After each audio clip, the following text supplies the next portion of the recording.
Welcome to the Deep Dive. Today, we're getting into something really exciting that just happened in tennis. Picture this. Major tournament, a young American player, and a victory that, well, it instantly got everyone asking a pretty big question. Yeah, we're talking about Ben Shelton. His huge win at the Toronto Masters, August 8th, 2025.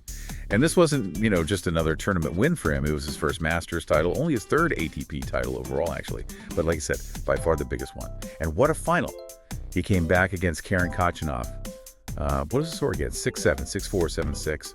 Nail-biter. Yeah, 7-5 in the first tiebreak, 7-3 in the third. Super tight match. A massive moment for him. Totally. But the thing that jumped out, immediately after he won, was this echo, this parallel. It's Jannik Sinner, right. Exactly. Because Sinner had his own big Masters breakthrough at the same tournament. Toronto. Just 2 years earlier. So naturally the question pops up. Could Shelton pull off a Jannik Sinner? Could he follow that same kind of trajectory? And that's really what we want to unpack in this deep dive. Look at Shelton's win itself, obviously, but also explore the Sinner comparison.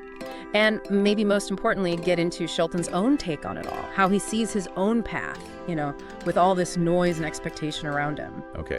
Yeah, so Shelton winning a Masters at 22, that's already a statement. Big deal. Huge. But that Sinner connection, like you said, it's almost weirdly specific.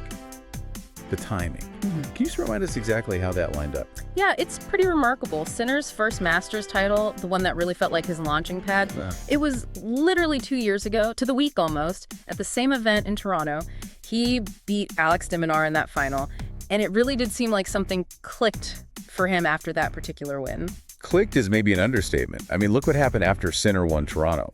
His career just, whoosh, took off. Totally exploded. Was now 4 Grand Slams. Yeah. And he's been world #1 for nearly a year. That's meteoric. It really is. So you can totally see why a reporter, right after Shelton wins the same tournament, would ask him, hey, thinking you might follow that path. Yeah, it's the obvious question, isn't it? Yeah. We love seeing patterns. We do. We look for those narratives. A young guy breaks through in the same place, same kind of event. It's natural to wonder if history might repeat itself. So the reporter asked him directly. And Shelton's answer, especially for a 22-year-old, fresh off the biggest win of his life, it was really interesting. What did he say exactly? He said, yeah, you never know. Pretty standard start. But then he went on, I think everyone has a different path. Everyone's story's written differently. I've kind of done it my way. Okay, done it my way. That's not just deflecting, is it? That feels quite deliberate. Right. Yeah. Feels like a real stance he's taking. Definitely. And it shows a lot of maturity, I think. He wasn't dismissive of other players' success. Yeah. He actually mentioned looking up to young guys who broke through early. He even acknowledged, that tennis produces these young champions pretty often, calling it ultra impressive, which it is. Yeah. But that core message, everyone's story is different. That's him asserting his own individuality, recognizing the landscape, but not feeling like he has to be a copy of someone else. It almost sounds like he's consciously trying to manage expectations. Like maybe trying to shield himself a bit from the pressure of being compared to Sinner, who is arguably... He's higher in the game right now. Exactly. Is that even possible, though?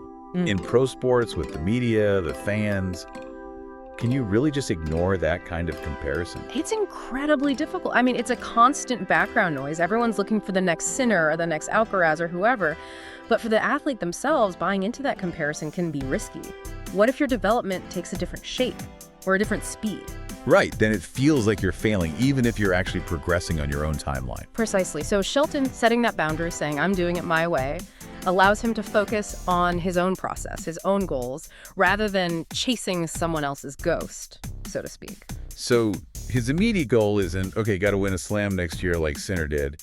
It's something else. Seems like it. He was really clear about that. He said, yeah, I hope that this week kind of kickstarts me. Okay. And gets me more consistent with the type of tennis that I want to play day in and day out. Consistency. That's the key word there.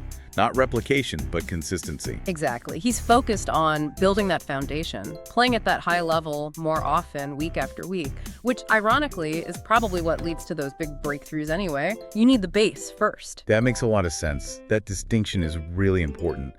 What, for you, really stands out about his mindset here, in this moment of peak attention and pressure? I think it's his self-awareness. He gets why the comparison is being made. It's a compliment, right? Yeah. You don't get compared to the world number one unless you're doing something impressive. Sure. But he also sees the potential downside, the pressure trap, and deciding, consciously it seems, to define success on his own terms. That takes real strength, especially now, with social media and constant analysis. To just trust your own process, quiet the external noise. That's maybe the biggest challenge for any young star rising so quickly.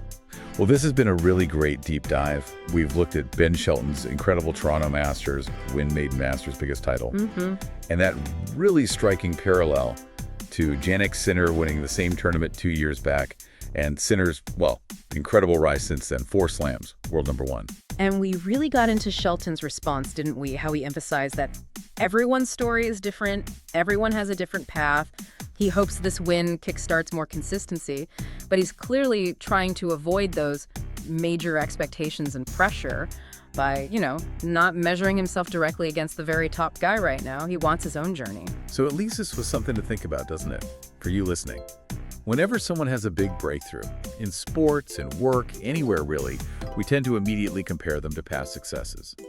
But what does it actually mean to do it your way, like Shelton said, when faced with all those expectations? How does holding on to your own path shape that journey? What part of Shelton's perspective really stood out to you?